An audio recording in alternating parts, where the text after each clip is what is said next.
Late Night Health continues. I'm Mark Alyn.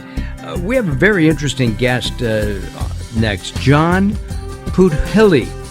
He is an MD, medical doctor, and he has written a brand new book called Eat, Chew, Live. It kind of reminds me of the Julia Roberts film, Eat, Pray, Love. We're going to be discussing particularly diabetes and how you eat can actually affect how you feel and how your body performs. Doctor, welcome to Late Night Health. Thank you, and thank you to the listeners. I'm really curious.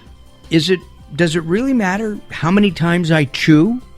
I'm just assuming my food, and that can make me healthier or not as healthy? Well, the question is, why are you eating? So if you go back and say, I eat because I'm hungry. So the next question is, why are you hungry? Because you are not hungry all the time. So what makes the brain create the sensation of hunger? Most textbooks will tell you that it is because your body needs energy. So let us stop there for a second and think about it. Each pound of fat that is stored in the body represents 3,500 calories. So if you have that many calories stored, why should you be hungry to get more calories? That does not make sense. On the other hand, the body needs 200 different nutrients, like amino acids, fatty acids, vitamins, minerals. Now, how does the body get these nutrients? The only sensation the body has is the sensation of hunger. Whereas when the body is thirsty, what is it looking for? It is looking for water. Right. So for water, there is a very specific sensation, that is thirst. Whereas for all the nutrients, we have only one sensation, hunger. So the brain has already determined what nutrients are deficient at any particular time. For example, suppose we go to lunch to a buffet which contains 20, 30 items. Chances are you're not going to eat all of them. Maybe 3, 4, 5 based on your preferences. No, you don't, doctor. You don't know me. and especially some of the Asian and Indian buffets, right, where you can get, oh my gosh, so many things. But even on, to me, I'm going to use Indian cuisine because you are from India, and it's known as a healthy cuisine, but there's a lot of fat and sugar in some of that food as well. Well, that is the point I'll make later on, because it is not the fat and it is not the sugar that is used in cooking that is creating the problem of type 2 diabetes around the world, because even in countries where there is no Indian cuisine, type 2 diabetes is increasing. Right. So you cannot blame the fat or sugar added to an Indian cuisine as the problem. Or any. I'm not blaming Indian cuisine. It's just any food, right? Any cuisine. Well, yeah, I'm again distinguishing. Right. It is not any type of food. What component of the food? It is not the fat that is causing the problem. And you just said it's not the sugar either. So what is causing the problem? The problem is, if you look at, the best example will be to look at the Native Americans before they were transferred into reservations. Type 2 diabetes was unheard of. People looked at them when they came to the reservations, so type 2 diabetes was unheard of. Within 2 generations, they started having type 2 diabetes, and now almost 50% of them, even younger children, are having type 2 diabetes. But that's also true. That's also true when immigrants come to the U.S. from around the world. Exactly. They adopt the so-called American McDonald's diet. Right. So which component of the food is causing the problem? The Native Americans or the Alaskan Inuits, they've all consumed a lot of fat because 50% of their energy came from fat. So now let me give you another example. In 1970s, an Australian researcher asked 10 Aborigine diabetics, can they go back? They were living in the city. Can they go back and live like their ancestors did in the bush? Within 8 weeks, they did not have to take any more diabetic medications.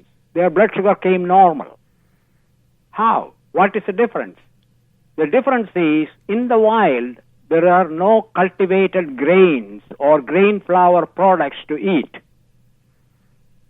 There is no rice cultivation, no wheat cultivation, no corn cultivation, no flour.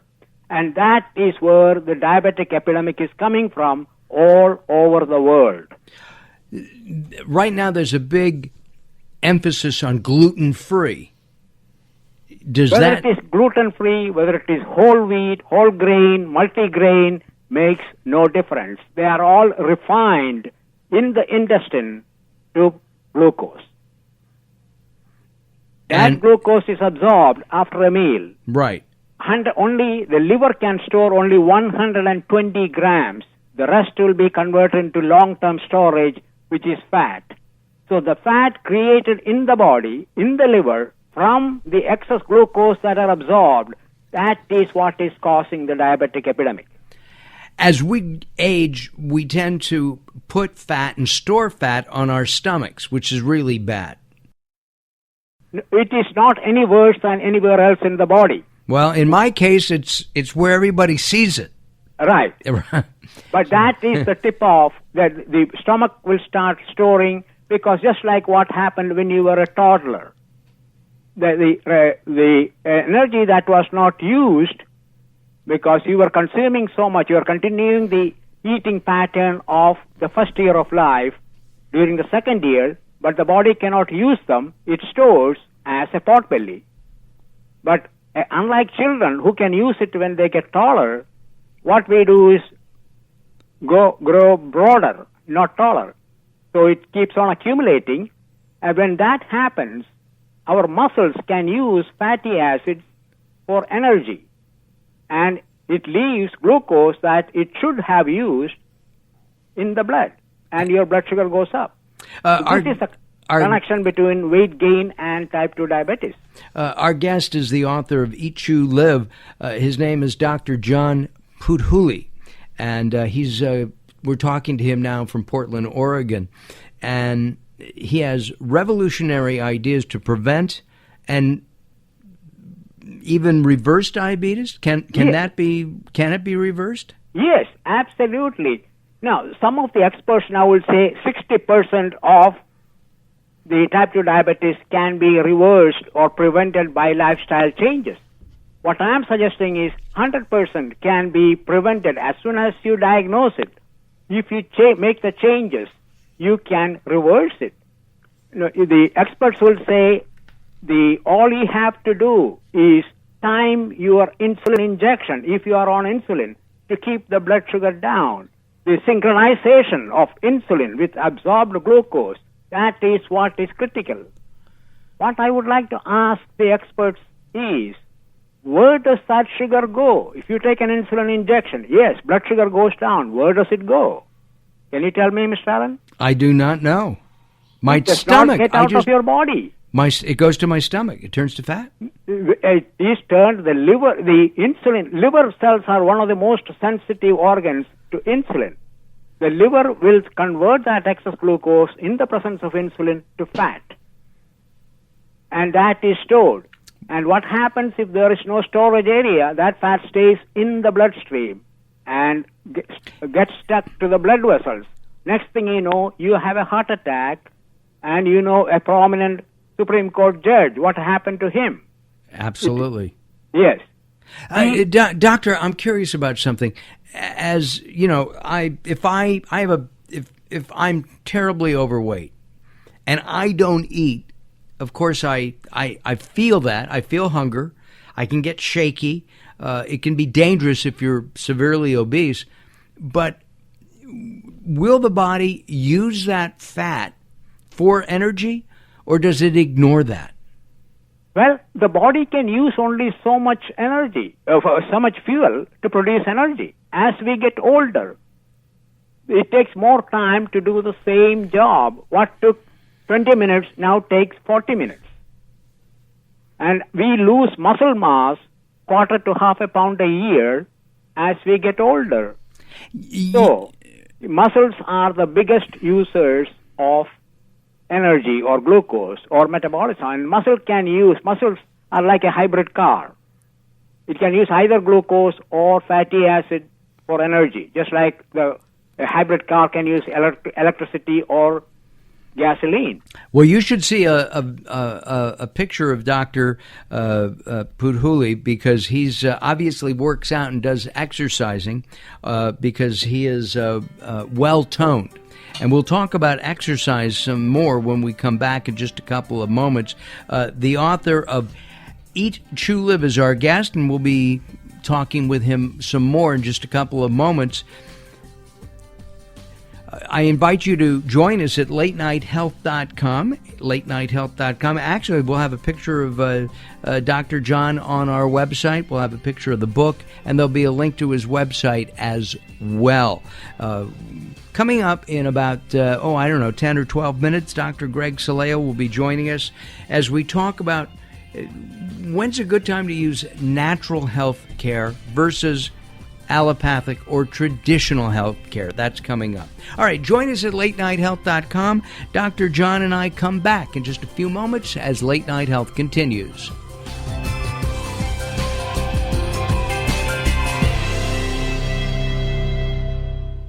Do you have $10,000 or more in credit card debt that is straining your monthly budget? Have you been turned down for a personal loan, credit card, or mortgage? We'll quickly connect you with expert financial resources that provide free information that helps save you time and money and get you back on track. Don't spend hours a day searching for help. With just one phone call, we'll quickly connect you with your debt solution. We have programs to settle your debt, lower your bills, and cut your monthly payments. Call 800-989-8123 to get a free debt analysis to help you reduce your debt and get you back on track. The call is free, secure, and confidential. Call 800-989-8123. 800-989-8123. 800-989-8123. That's 800-989-8123. Thanks for calling Consolidated Credit Counseling Services. Can I help you? I sure hope so. I'm in debt. Is it credit card bills? Yes, I have 2 credit cards that I'm making minimum payments on and another that I'm behind on. I owe about $5,000. What interest rates are you paying? Between 18 and 22%. At that rate, it'll take over 20 years to pay off. Wow, 20 years? What Consolidated Credit can do is work with your creditors to lower your payments and reduce or even eliminate your interest charges. You should be able to pay everything off in 3 or 4 years. What do I have to do? Just give me some details and get ready to celebrate your freedom from debt. We're Consolidated Credit. We're here to give you freedom from debt. Call now for your free consultation. If I had known it was this easy, I would have called years ago. Call 1-800-229-1964. 1-800-229-1964. That's 1-800-229-1964. Consolidated Credit Counseling Services Incorporated, 5701 West Sunlight Boulevard, Fort Lauderdale, Florida, 33313. Not a loan company licensed by New York Department of Financial Services and by the Vermont Department of Financial Regulation. Maryland DM 19, Oregon DM 80031.